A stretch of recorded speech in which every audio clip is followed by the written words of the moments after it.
Okay, so I thought what would be useful would be to document the process that I'm going through in in documenting or creating a player experience. Now let me just refresh that because I have actually updated that. Here we go. So for the game Subnautica Below Zero, um, and it's the part searching for the cure. So I have the actual player experience page open here. Now what I've done, I guess the first thing to do is to give it a title. What I tend to do with the player experiences, and really for any of the pages that are like sub pages, is that I try and find a shorthand for the actual game name. So instead of the entire Subnautica Below Zero that I've got here, I've just got SBZ. Now I've also added the suffix PX for player experience. This is really just to identify it as a player experience when you're looking at it. I haven't filled in anything else yet, so you can see we've got one actor down here, and there's going to be sub actors as well. In this player experience, we also have at least one game character involved. The game world is a pretty big one here. Of course, we have the avatar, the story a little bit, and actually probably the aesthetics, come to think of it as well. Let's go and have a look. So what I've got is initially, as I said, just the title for the player experience. Now I have spent a little bit of time doing two things. Now, okay, the first thing I did yesterday was to go and document it using video. So I just used OBS. I played through the section that I wanted to analyze and document.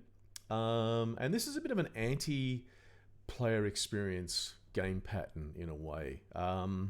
This is one that I don't like. I actually like the game Subnautica Below Zero quite a lot. I think there's a lot of things going for it.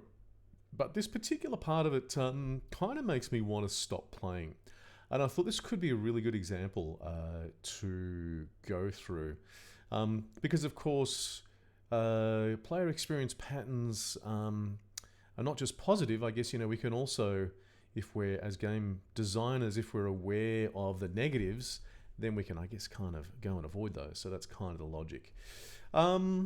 Now, I had already played through this, so I was aware of it. And this is, I guess, when it comes to analyzing games, this is part of what you do, is you tend to play through things and even watch. I've also watched some Let's Plays as well.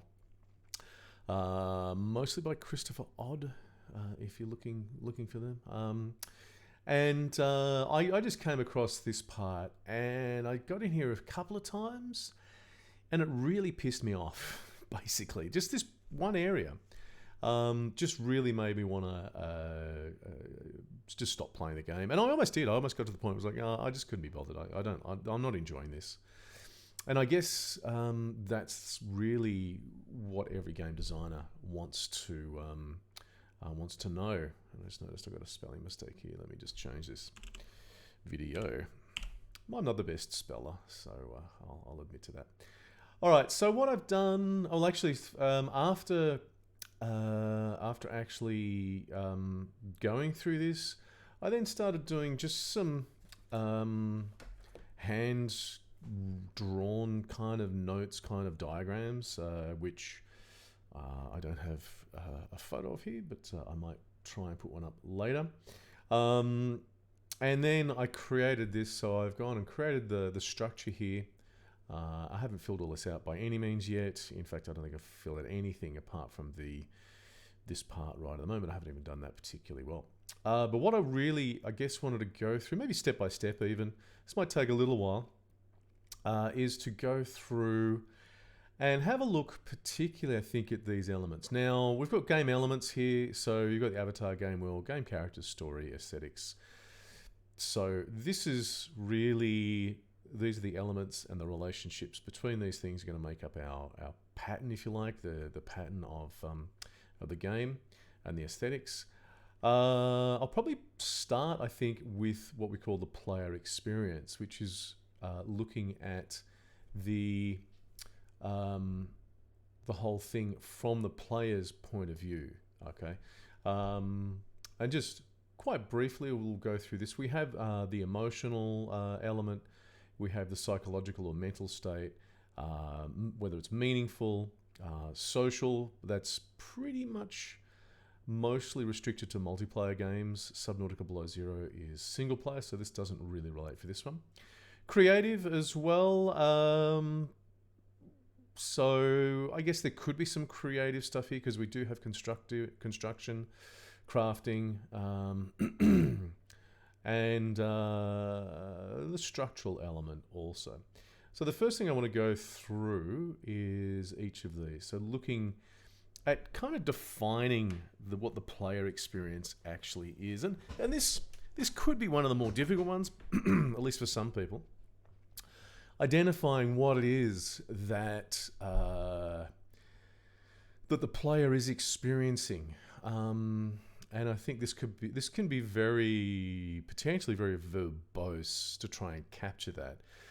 If you think about what human beings have done in their culture over however millennia our culture has existed.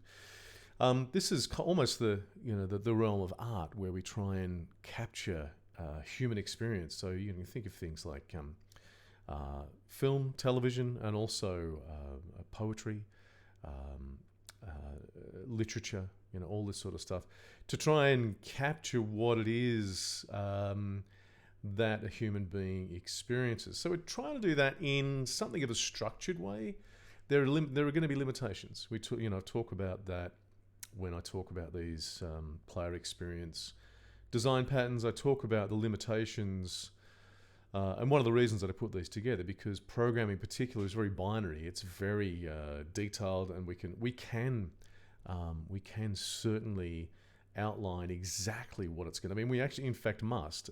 Programming is very precise and very exact. There are no shades of grey in programming.